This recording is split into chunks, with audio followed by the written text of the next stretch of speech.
Number 1, ইসলামের দ্বিতীয় খলিফা হযরত ওমর ফারুক রাদিয়াল্লাহু আনহু একদা এক ব্যক্তির নিকট থেকে ভালোভাবে দেখে শুনে একটি ঘোড়া ক্রয় করলেন। অতঃপর ঘোড়ার পিঠে আরোহণ করে স্বীয় গন্তব্যের উদ্দেশ্যে রওনা হলেন। কিন্তু কিছু দূরে যাওয়ার পর ঘোড়াটি অসুস্থ হয়ে পড়ল এবং খুঁটিয়ে খুঁটিয়ে চলতে লাগলো। হযরত ওমর ফারুক রাদিয়াল্লাহু আনহু কাল বিলম্ব না করে সরাসরি বিক্রেতার নিকট ফিরে এলেন এবং তাকে বললেন, তুমি তোমার ঘোড়া ফিরিয়ে নাও, এটা ত্রুটিযুক্ত।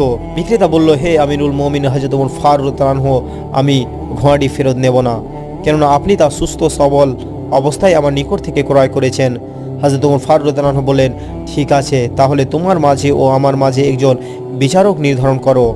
বিক্রেতা বললেন, ঠিক আছে, কাজী সুরাইরা রাদিয়াল্লাহু আনহু আমাদের মাঝে ফয়সালা করবেন। বর্ণনাকারী সাবি বলেন, তারা উভয়েই সুরাইরা রাদিয়াল্লাহু আনহুর নিকট রওনা হলেন এবং তার নিকট পৌঁছে তাকে প্রকৃত ঘটনা বিবৃত করলেন। কাজী সুরাইরা রাদিয়াল্লাহু আনহু ঘোড়ার মালিকের অভিযোগ শ্রবণ করলেন